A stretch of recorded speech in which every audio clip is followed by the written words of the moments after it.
Everything started about 3 weeks ago when my father-in-law, Frank, he's 62, reached out to ask if he could borrow my car for the weekend.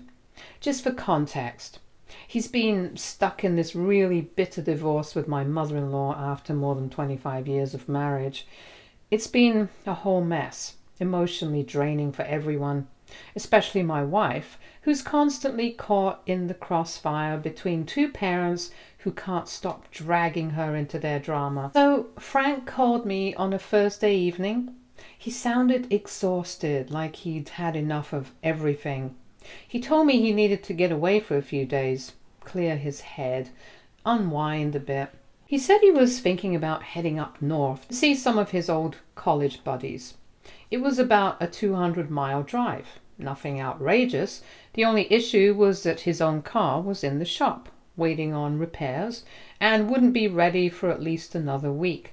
That's when he asked if he could borrow my car. It was my 2019 Honda Accord. Nothing fancy, but reliable and in good shape. I had access to a company vehicle for work and wasn't planning to go anywhere that weekend anyway, so I figured, why not? Frank and I have always had a decent relationship. We're not close or anything, but we've never had bad blood. He's always been polite with me, cracked a few dry jokes here and there, and seemed like a reasonable guy overall.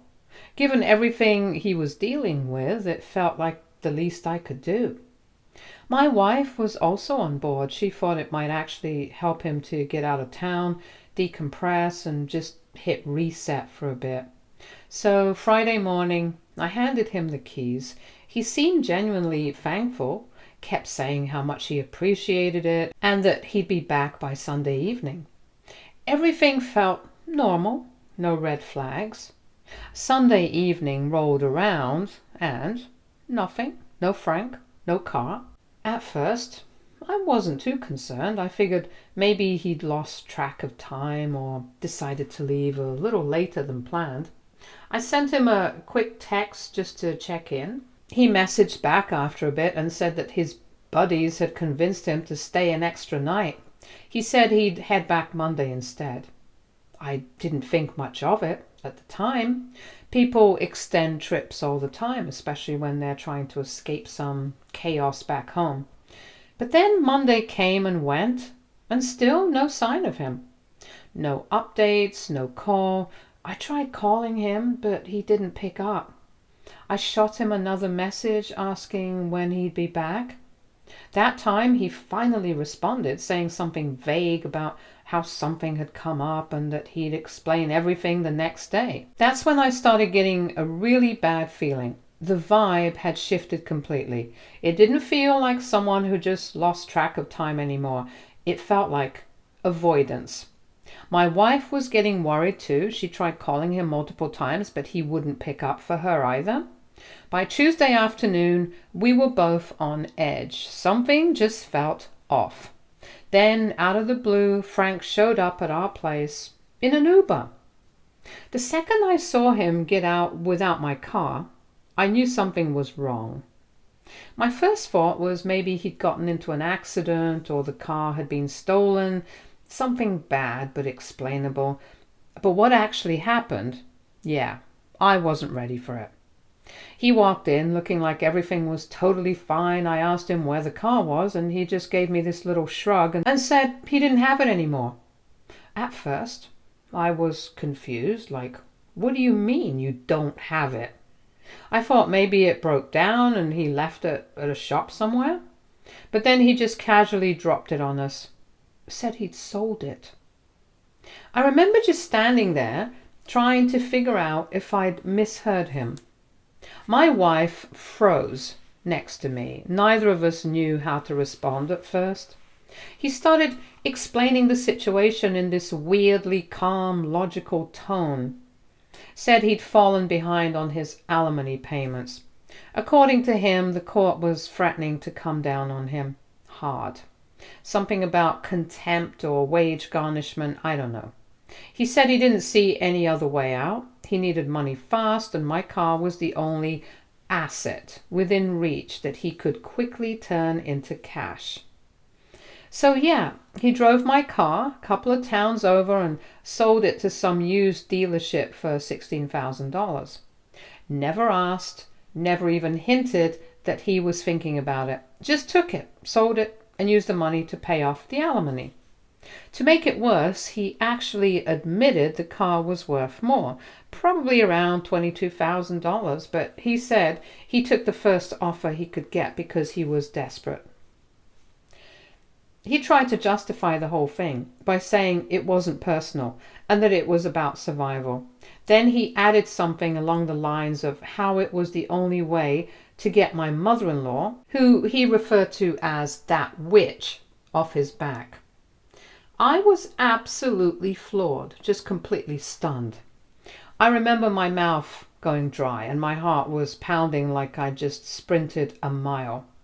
My wife just broke down crying. She didn't say anything, just stood there next to me, silent for a second, and then started sobbing.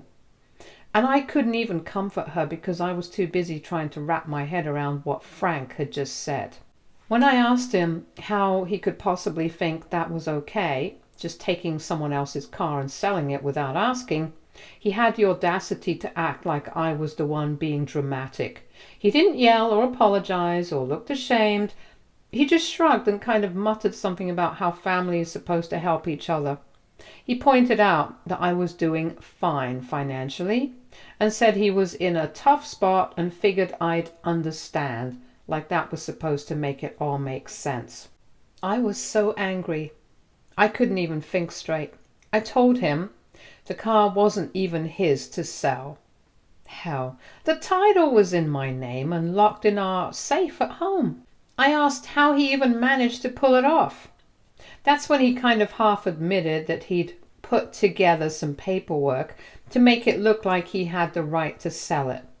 Turns out he forged documents and talked the dealership into buying the car without properly verifying ownership. So not only had he stolen my car, but he also dragged the dealership into a mess by conning them too.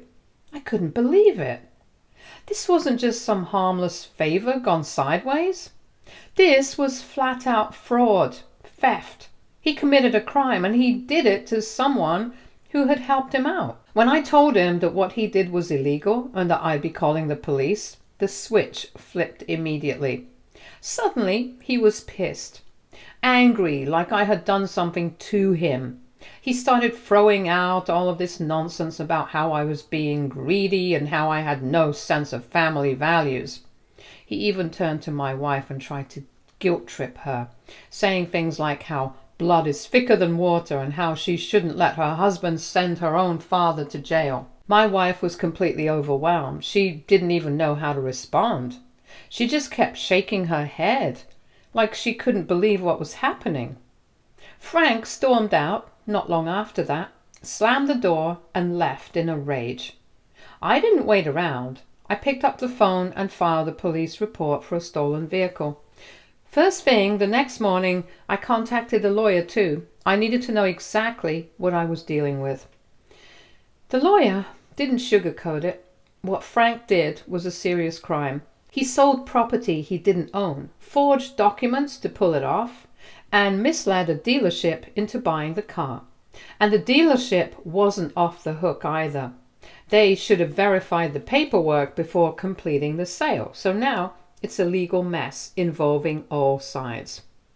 My wife's devastated. She never imagined her dad would cross a line like this, and she agrees he has to face the consequences, but unfortunately not everyone in her family sees it that way. Almost immediately, we started getting calls and messages from her relatives, cousins, aunts, and even her older brother. They were furious that I got the police involved. Apparently, I'm the bad guy now. They're saying I'm tearing the family apart and should have just let it go.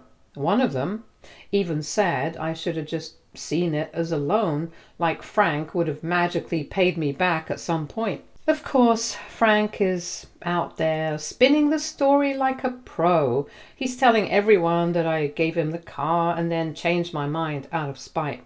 He's saying I'm trying to put him in jail over a misunderstanding because I'm selfish and don't respect family obligations. It's honestly unreal.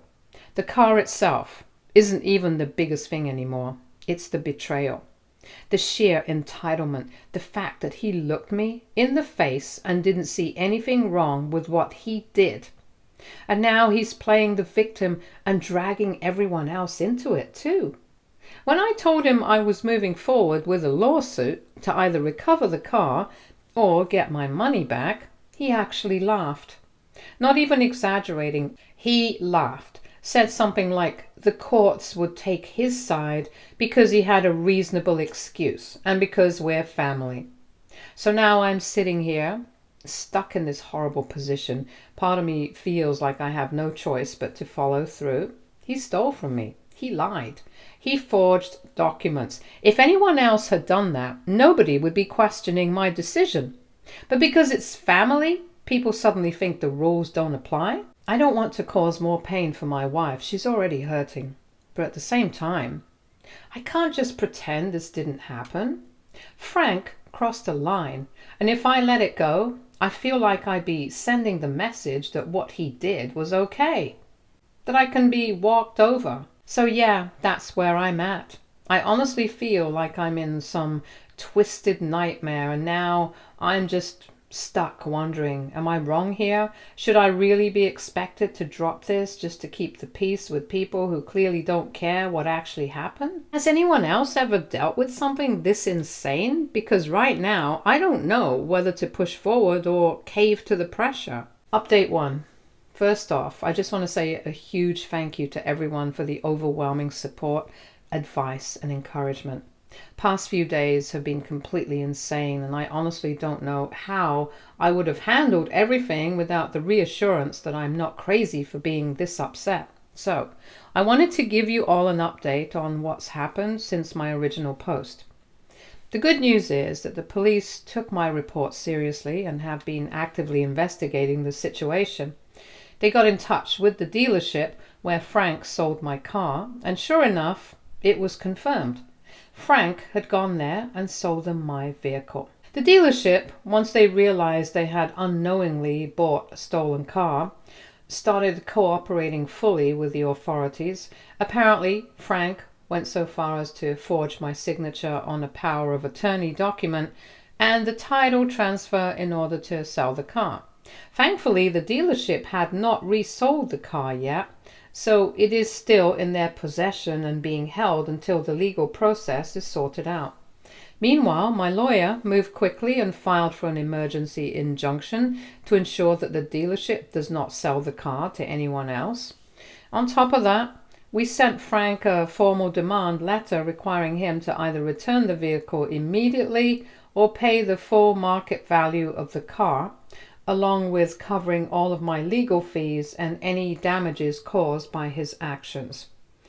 And how did Frank respond? Well, in true Frank fashion, he decided to double down on his delusions. Instead of admitting any wrongdoing, he sent a mass text to the entire family claiming that I'm destroying what's left of this family over a material possession. He's really playing the victim card hard, telling everyone that he's going through one of the most difficult times in his life and that his own family is turning their backs on him. And of course, some of my wife's extended family members bought into his sob story. Aunts, uncles, cousins, people who weren't even involved in this mess started calling us, urging us to handle this within the family and not involve the police. They keep saying things like, "It's just a car. Is it really worth tearing the family apart over?" But then, something completely unexpected happened. My mother-in-law reached out. Up until now, she had stayed quiet, probably because she had her own issues with Frank and the divorce to deal with. But when she heard what he had done, she called me and told me something that completely changed my perspective on the kind of man Frank really is. She told me that Frank has a long history of doing things like this, taking things that don't belong to him and somehow justifying it in his head as his right. Apparently, one of the major reasons for their divorce was that Frank had been financially untrustworthy for years. He had been secretly taking money from their joint accounts and spending it on himself without her knowledge. This wasn't some one-time mistake or a desperate move because of his divorce. This was a pattern of behavior. My mother-in-law is fully supporting our decision to press charges and has even offered to provide testimony if it becomes necessary. My wife is still struggling emotionally, but she is staying firm in her stance that her father needs to face the consequences for his actions. The hardest part for her hasn't even been dealing with the stolen car or the legal mess. It's been coming to terms with the fact that the man she thought was her loving father is actually someone who has been lying and manipulating people for years. To help her process all of this, she has started therapy, which I think is going to be really important for her moving forward. And just when I thought Frank couldn't get any more ridiculous, he managed to outdo himself. He's now telling people that I set him up. According to him, I actually gave him the car, but when I saw how much money he got for it, I changed my mind and decided to go after him. He's twisting the whole situation to make himself the victim while making me out to be the bad guy. To make matters even worse, one of my wife's cousins, who works in finance, told us that Frank is in far deeper financial trouble than we initially realized. It turns out that in addition to being behind on his alimony, he also has massive gambling debts. The cousin suspects that Frank didn't just sell my car to pay his alimony. He probably needed the money to pay off bookies or loan sharks. If that's the case, then this whole situation is even more serious than we thought. Update 2. Things have gotten even more intense since my last update, and honestly, I'm still trying to process it all. Just when I think the situation can't possibly get any worse, Frank manages to surprise us.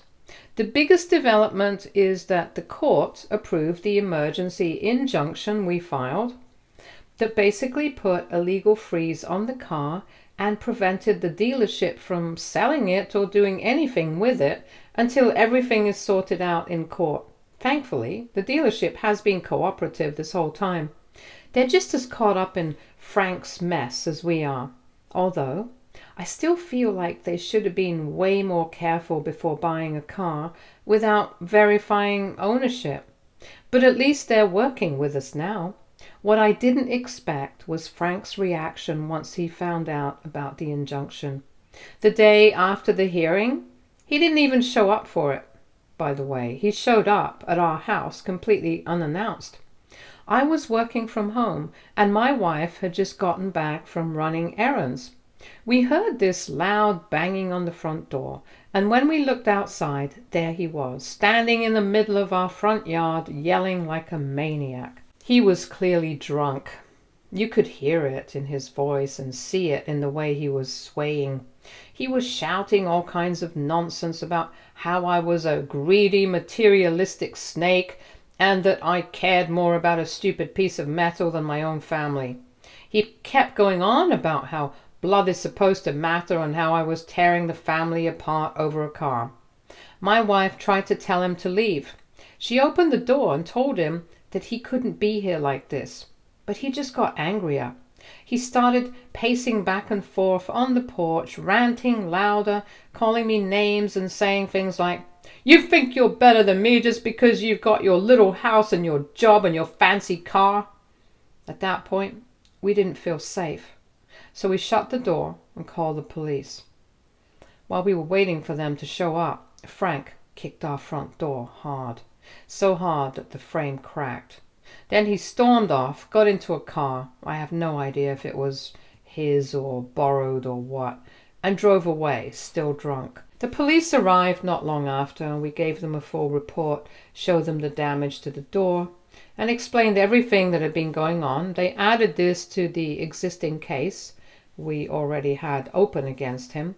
They also filed for a temporary restraining order to legally keep him away from our home, my wife's workplace and mine. It's honestly terrifying how fast things escalated. Later that night, just when we were finally trying to catch our breath, my sister-in-law, my wife's sister, called us, completely rattled. Frank had shown up at her place too.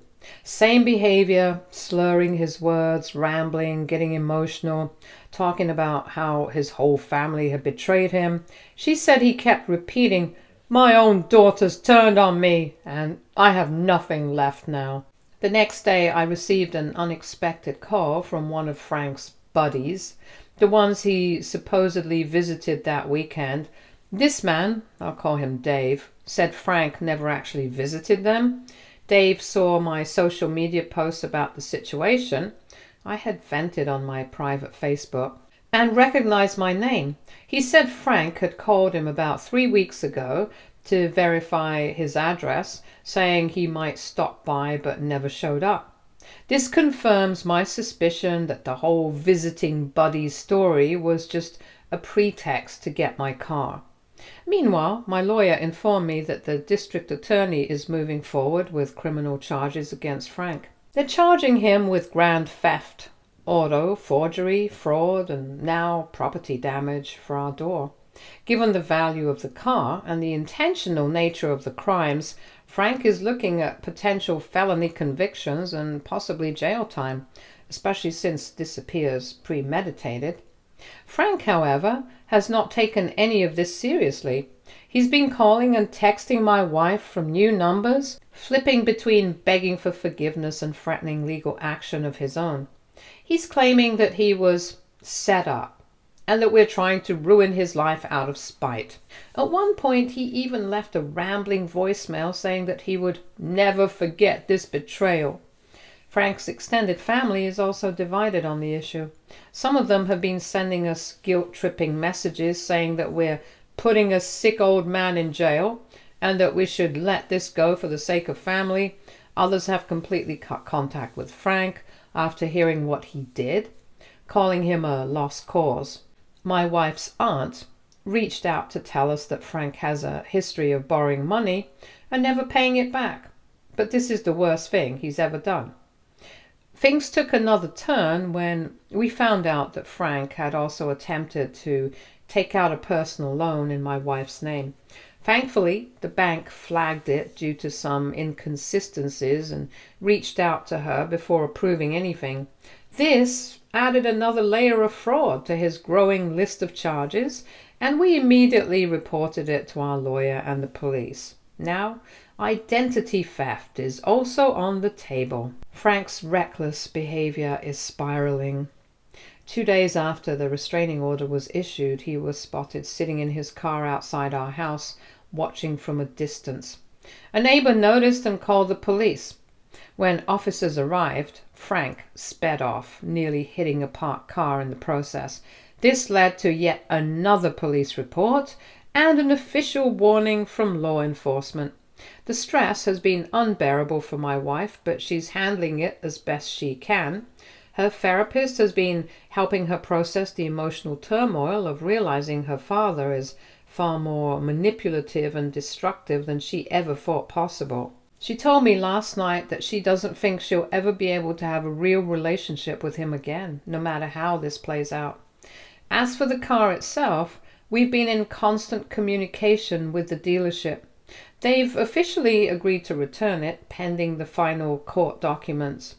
It should be back in our possession in a matter of days. However, my lawyer is still pushing for full restitution from Frank, including legal fees and damages for everything we've been put through. The final straw came when Frank sent my wife an email, after being blocked everywhere else, blaming her for everything. He accused her of choosing me over him and called her an ungrateful daughter. He also hinted that he's planning to leave the country to avoid consequences. We forwarded the email to our lawyer and the police immediately. Now we're just waiting for the final pieces to fall into place. The DA's office has made it clear that Frank will be arrested soon, and based on everything he's done, he may not be getting off lightly. The dealership is cooperating and we should have our car back soon, but the damage to our family is permanent. I never imagined lending a car to a family member could lead to such a disaster, but here we are. I'll update again once we know more about the charges and the legal proceedings. For now, we're just trying to move forward and protect ourselves from any more chaos. Update 3. I'm still trying to wrap my head around everything that's happened over the last few days. It feels like our lives flipped upside down in the span of a week. Things have taken a dramatic turn, worse than anything we ever imagined. But at least there's finally some clarity. Starting with the one piece of good news. I got my car back. The dealership that unknowingly bought it from Frank was surprisingly cooperative once they realized the sale was fraudulent. They were incredibly apologetic too. They even had the car detailed before returning it, almost like they were trying to make up for the situation. Legally, they're now pursuing their own action against Frank for the forged paperwork and fraudulent transaction, but that's their mess to deal with now. But just as we were starting to breathe a little easier, everything spiraled again. That same evening, we got a panicked phone call from my sister-in-law. She was freaking out, barely getting her words out. But we eventually pieced it together. Frank had just been arrested. Not for the car theft, but for something even more dangerous. He'd been picked up for a DUI and resisting arrest. Apparently, after his outburst at our place, Frank had also gone over to his other daughter's house, caused a scene there too, and then left. According to the police report, which my sister-in-law somehow managed to get a copy of, he'd been driving erratically, swerving between lanes on the highway, and nearly hit the median before he got pulled over. His blood alcohol content was almost 3 times the legal limit. As if that wasn't bad enough, things got even more unhinged. The report said he got aggressive with the officers when they asked him to step out of the car. He refused to follow basic commands. Then, get this, he tried to run on foot after failing the sobriety test. So now he's also facing charges for resisting arrest and attempting to flee. And here's the part that absolutely floored us. When the cops ran his record, they found out this wasn't his first DUI, or even his second. It was his third in the last 10 years. None of us knew. Not my wife, not my sister, not even his close friends. He'd somehow managed to keep it under wraps all this time. In our state, a third DUI is a felony, and it comes with mandatory jail time, no exceptions. My wife went down to the police station the next day, hoping to get more info or at least understand what exactly was going on. One of the officers told her that during booking, Frank was going on and on about how his whole family had turned on him. He said things like he was being betrayed and persecuted. He even tried justifying the car sale again, saying that it should have been his anyway because of the divorce. It was painful to hear, but not surprising anymore. Later, when we told my mother-in-law what had happened, she got quiet for a long time and then admitted something she'd never told us before. Frank's drinking had apparently been an issue for years, most of their marriage actually. But he always made sure to keep it hidden from the kids. She told us there were times he'd disappear for days, claiming to be away on business trips. But he'd come back with weird, half-baked stories, no real proof of where he'd been. She said the drinking, the lying, the financial secrecy, it all just kept building until it finally broke during the divorce. So now we're here. The car theft case is still moving forward, but it's basically been absorbed into a much bigger legal storm. Frank's driver's license was suspended on the spot, and because of the DUI and the fact that it's his third offense, the prosecutor is pushing for the maximum sentence. The added charges for resisting arrest and trying to flee just made things worse. The DA's office made it pretty clear they're not going easy on him. It's been strange watching the narrative around Frank shift so fast. A few days ago, we were the villains. the heartless in-laws who called the cops on poor Frank. But now that everything's out in the open, a lot of those same family members have gone radio silent. Some have even reached out to apologize, saying they had no idea about his past or what he was hiding. A few still insist we pushed him too far, but honestly, they're in the minority now. My wife has started therapy. She's trying to come to terms with who her father actually is. Not the version he presented to the world, but the man behind the curtain. She's grateful no one was seriously hurt when he was out driving drunk, but it's still heartbreaking.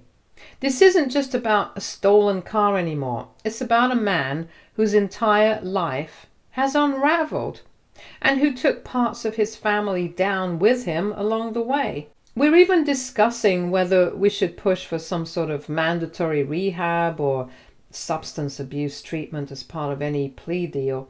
Not because we want to save him necessarily, but because it's clear that something's deeply broken and someone needs to intervene before this spirals even further. And honestly, at this point, the car feels like the smallest part of the story, but I don't regret pursuing it through legal channels. If I hadn't stood my ground, we never would have found out about any of this. We never would have known how serious Frank's issues were. And who knows what might have happened the next time he got behind the wheel. Right now, he's still sitting in county jail. He couldn't make bail, and his arraignment is scheduled for next week. My wife hasn't decided whether she's going to speak to him or not. I think she just needs time. We're taking everything day by day, trying to keep our heads above water and support each other through it. To everyone who gave advice, encouragement, or even just read along with our mess, thank you. Your support helped us stay firm when it felt like everyone else was against us. I'll post another update if anything big happens with the case, but for now, we're just focused on healing, protecting our peace, and moving forward the best we can. Stay tuned for more stories from our girl relationships.